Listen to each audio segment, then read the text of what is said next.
welcome back to the Walser Auto Campus, where today you're joining me in the beautiful Lexus of Wichita showroom next to the stunning brand new 2022 LX 600. This monster, of course, being brand new and redesigned for 2022, and it is stunning, and I can't wait to show you all the little details and all the hard work that Lexus put into this incredible car. I do want to start off on the front with this completely new design for 2022. The previous design, we did have a facelift in the mid-2016s or so, and before that it was based strictly off the Toyota Land Cruiser, and it still is.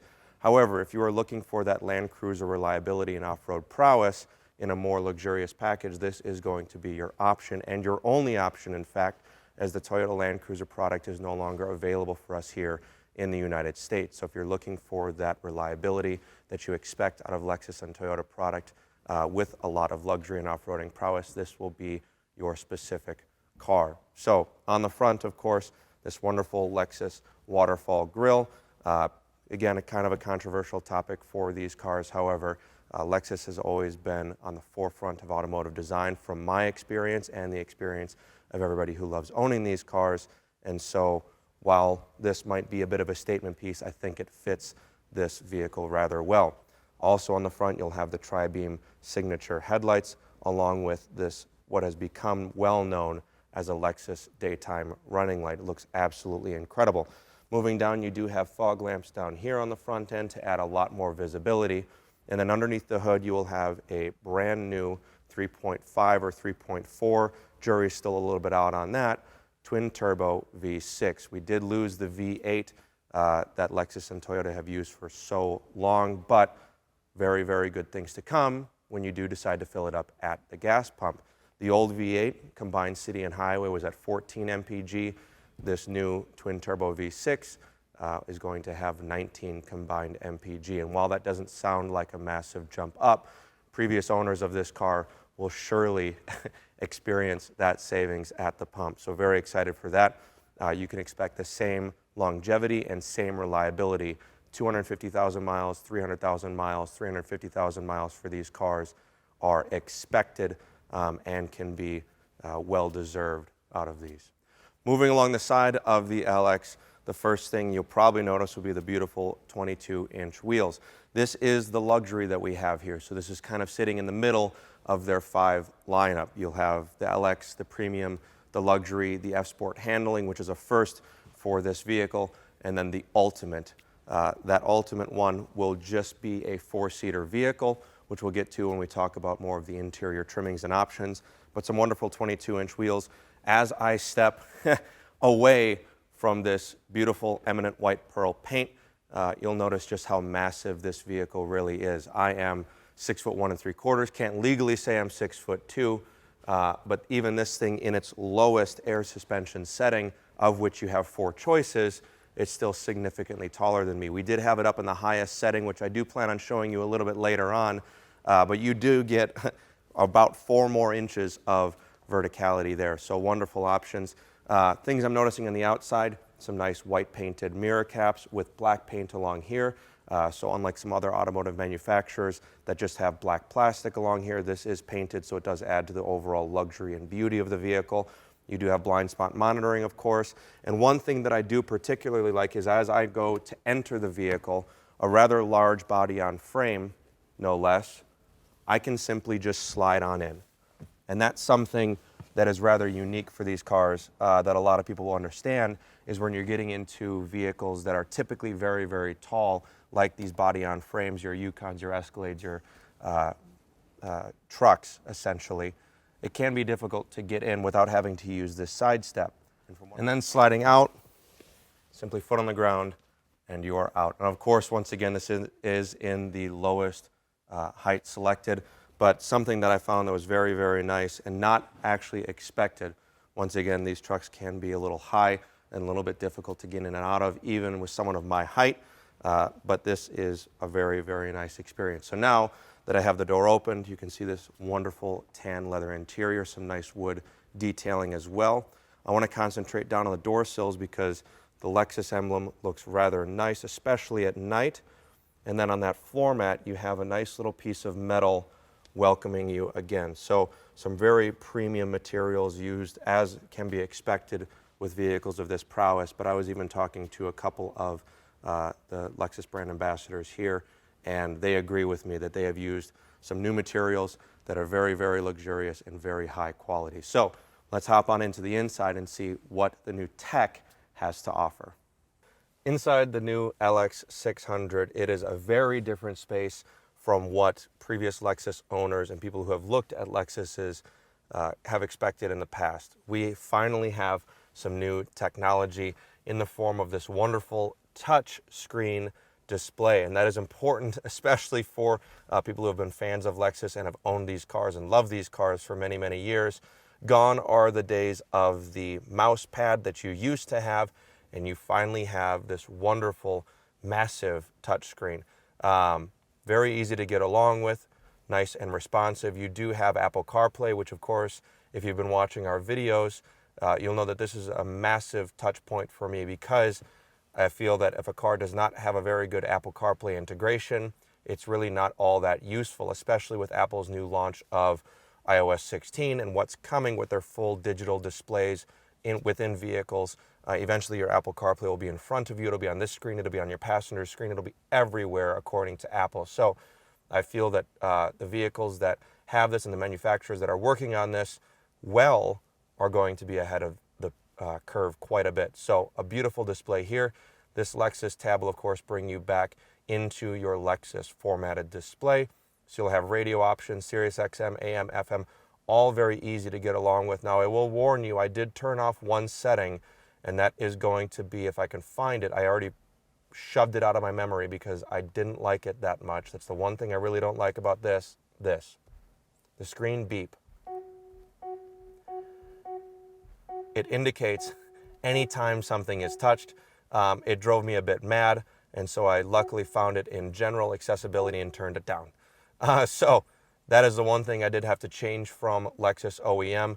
But with these, there is a lot of configurability. Again, something that Lexus has really stepped up to the plate with. So you have different driver settings. Something very, very cool that I want to point out. You have 3 key options, actually. You have the standard Lexus key, of course, which people will be very familiar with.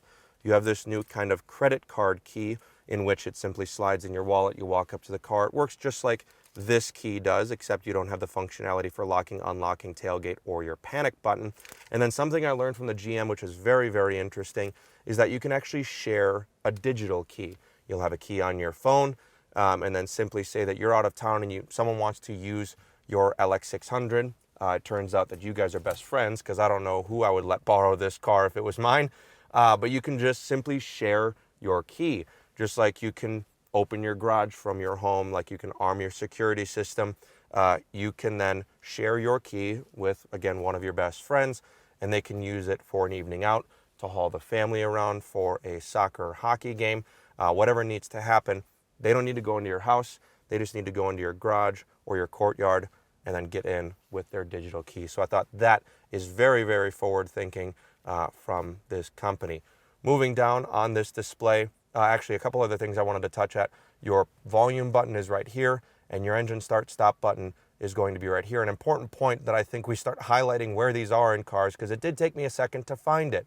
It's not very intuitive that it would be up here on the screen. I looked, of course, immediately right here on this dead space on the dash, or even right here where I felt it would have been a decent position. Audi's, of course, being positioned more on this side of the vehicle for right now, Porsche's being on the left, BMW's being just about here on the dash. They seem to be everywhere. We got rid of the key being inserted into the steering column, and so then we moved it right here. And now people are taking a little bit of creative license and seemingly putting them wherever they feel. Some, I feel, will be in the glove box soon enough, but not very intuitive, but a beautiful application of it when you get used to it. The only other thing that I will mention is that this screen is a little bit far away. I don't quite have the longest arms. I'm more of a leg person. But this is a bit far away, especially when you're dealing with sitting all the way back and trying to get to Google Maps. You'll have to sit a little bit forward. But again, a wonderful display overall, something that I think I might just need to get used to. Moving down, you have this wonderful little display here for all of your climate controls. Something that I feel is very important is separating the climate controls from your main display. And so you'll have climate controls here with physical buttons, which I always love. You'll have fan speeds for both front and rear, as well as options for those. I'm sorry. That's all right. Can you say it one more time? Yep. That last part. Go ahead. Here in the Climate Control Center, you will have physical buttons, which I always love because you can just simply look at them quickly, know exactly what you're doing, and then keep your eyes back on the road. But you'll have front and rear controls within this screen. You'll have options for them as well. In the vehicle information screen, you'll have your off-road capabilities here, your drive mode, and then your G-forces actually right here, which you can clear out. You can fold down the rear seats from here. You can have auto leveling on or off in this case, and then your fan speeds just here with a nice little animation moving through that. And then finally, other vehicle settings for this display specifically, so you can turn it off. You can do other general settings and software information just within that screen. You'll have MTS, which is going to be your auto drive mode, so it'll figure out whatever you're driving on with your inclinometer here and your differentials, and then it'll do whatever it needs to do there. You can have specific drive modes within here. You'll have Eco, Normal or Comfort, Sport, and then Sport S Plus as well, and then your crawl function. So this will be if you're in a situation with mud or ruts that you need to crawl out of that situation, a very Land Cruiser type button, but again, what this vehicle was designed to do. You'll have your mode selects here, and then your high-low functions just here for your differentials. Again, a rather interesting place to put these. One would think that this would be the volume button, but again, that has been moved up here. So again, some things that you might need to get used to, but once you figure out where they are, they actually are rather nice to get along with. Something that is very, very beautiful about this car is something called Climate Concierge, and it is named aptly. You simply tap this, and not only does it do the auto synchronization for the entire cabin for whatever temperature you select, and I'll turn that down because I don't want the audio to cut in and out, but it will also adjust your heated and ventilated seats, your heated steering wheel for all passengers that have their specific climate. So an absolutely wonderful thing that I haven't seen anybody else doing, especially the competitors of Range Rover, Escalade, the BMW X7. So wonderful there. Charging, you do have USB-C and traditional USB-A charging ports. A little bit of storage here that is ambient lit, so you can see anything that might have slid up and deep within that pocket. 2 cup holders, and then a wireless charger. Now, when Doug DeMuro launched his video about 3 months ago, there was not a wireless charger here. It appears that they have put one here, and it could be for different specific trims, but a wireless charger that I actually feel works rather well. I kind of tested the limitations of it, and regardless of where you put it, just about regardless, it will find the charger and pick it up wonderfully. You'll have a couple of buttons here for your parking brakes, your auto hold, and your auto leveling, and then, of course, a rather complicated but beautifully engineered center console, something that Toyota is rather well known for. Opens up from both sides. You do have a cool box in here. It's not a cooler, but it will keep things at a colder temperature than the cabin. And then a wonderful little sliding tray here that, of course, can be removed, but something to keep there. The only complaint is a rather small center console for a rather large vehicle. I think the Escalade has the largest center console capable, but again, something that they've always done, and we know how that company doesn't like to change things a whole lot. So Lexus taking a risk, but I think a well-deserved risk, and you can also manipulate it from the back. So if the rear occupants want to adjust something in their center console, they can simply tap their own button there and open that up. So I think, while very complicated, very well executed. Other than that, in front of me, I do have a wonderful full digital display. While I wish it was the full width of the driver's zone and the full height, I think that this is a good place for Lexus to start. Once again, they kind of do things a little bit more slowly just to make sure that they perfect everything before they put it into production. So you'll have very comprehensive display here with your eco indicators, your tire pressures, a blank screen, and then your MPG, of which, of course, you should end up seeing somewhere between 19 to 20 MPG combined. So something, once again, we're very excited for. Couple of analog displays on either side, some wonderful indicators here for your, of course, windshield wipers and your lighting controls.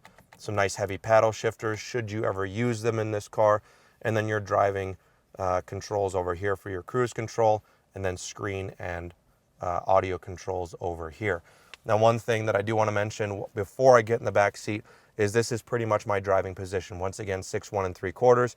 My feet are rather comfortable, and my steering is where it should be. So now let's hop in the back seat here, the second row of this 3-row car, and see where we are looking.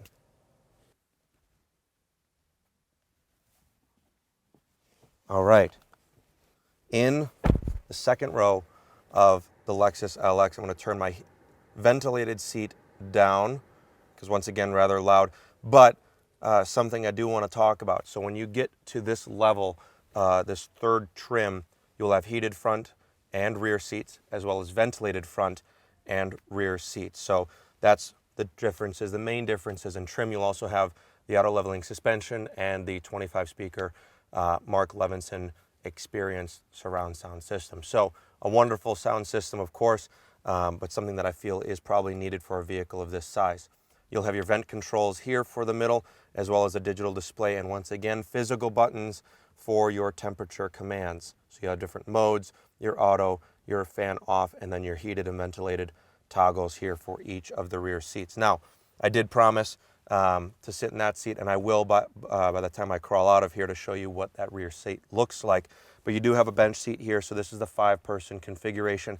As I mentioned, in the ultimate luxury, whatever they call it, it's an ultimate something, you will get a wonderful kind of cockpit experience for the rear occupants. So it's going to be a 4-seater vehicle, a rather rare configuration that Lexus doesn't think they're going to make that many of, but of course, with their traditional concierge service that this brand offers so many business individuals, as something that might be seen. So with that, you'll have a wonderful center console here with more screens in the back, screens here, screens there, digital screens everywhere, which is very nice to see from this brand. But in this case, we'll have the much more practical 5-seat variation. Rather comfortable, decent amount of headroom. You do have a nice little bubble here in the headliner. You'll have, of course, reading lights for these occupants, one of the 25 speakers here, and vents up here. You will have sunshades, manually operated, which I feel is just fine. Some nice little detailing here around the speaker, and then one-touch windows for all 4 windows. Again, something that is very small, but a detail that is rather luxurious when put into place properly. The other thing that I'm really liking is this headliner. It's this wonderful kind of carpet material. It's not suede, it's not nutterbuck, but it's absolutely wonderful to get along with. Cleaning could be a little bit of an issue simply because there are already some fuzzies on it just from production and people sitting in and out of the vehicle. But when it is cleaned, if you have a lint roller, it is absolutely wonderful to look at and a wonderful finish to deal with every single day. So I'm going to crawl over there really quick, show you what my seat position looks like here, and then I'm going to hop in the back to show you what that seating position looks like, and I'm not excited for that. So let me crawl over here really quick and then try to convince myself to get in the 3rd row. So once again, 6'1 3/4" driving position, and then this is where my rear seat looks like. You do have an opportunity to recline all the way back to there, but these seats, as you'll see in just a second, do not slide forward and back. They are a fixed position, so there's no getting away from what this will look like on a daily basis, should you be shuttling around 4 adults on a daily basis, which I doubt you are. So now, let's see what the 3rd row looks like in a rather wonderful way of getting in that 3rd row. All right, so I promised you that I would do this, but like I said, a rather interesting and rather nice way of getting in the 3rd row, again, should it be equipped of the LX600. So a nice little button here up on the shoulder of that seat, and it kindly moves the seat out of my way. So now I did pick this side for a reason. This is the bench side. That is the single side. So getting in, not the most interesting thing to look at, but simply set the seat down. There it is, and fold it up. And a nice tight squeeze. Let me set it for, if someone could actually sit in it, would be right about there. Now, headroom, none, but it is a 3rd row. It's actually rather nice back here for, again, short trips in town, or more of a jump seat situation is more likely what this is going to be used for. Some smaller kids that are excited to get in the back away from mom and dad for a little bit, and I'm sure the feeling is mutual. Now, what is rather nice is that these are power. So you have a power incline as well as a power recline for these seats. So if you do need to get some more stuff in the back, you can simply shove these forward here. You have 4 cup holders for the third row occupants, as well as 2 USB-C charging ports, their own individual vents, which is something that I certainly appreciate, having grown up as a third row child. Never having vents in the back is a little bit dangerous. And of course, now you do. You have 4 AC and heat vents back here, actually 4 for your face and 2 for your feet. So climate back here and climate mitigation should be just fine and safe for those third row occupants. But again, this wonderful soft touch leather transferred all the way to these back seats. So rather nice to see. Finally, we'll end up in the trunk. I want to show you that, and the wonderful light strip that is now the expose, the detail for this wonderful LX600. Soft closed doors as well for this brand new LX600. Very, very nice to see that. As I mentioned, this wonderful light strip running all the way across the back with, again, Lexus's signature taillights, or what have become Lexus's signature taillights. You'll have the LX600 badging here, and then a departure from their previous badging, the nice branded Lexus name spelled out. So the Lexus L, the traditional L, is gone, and they've instead went for a more bold approach to naming the vehicle on the back.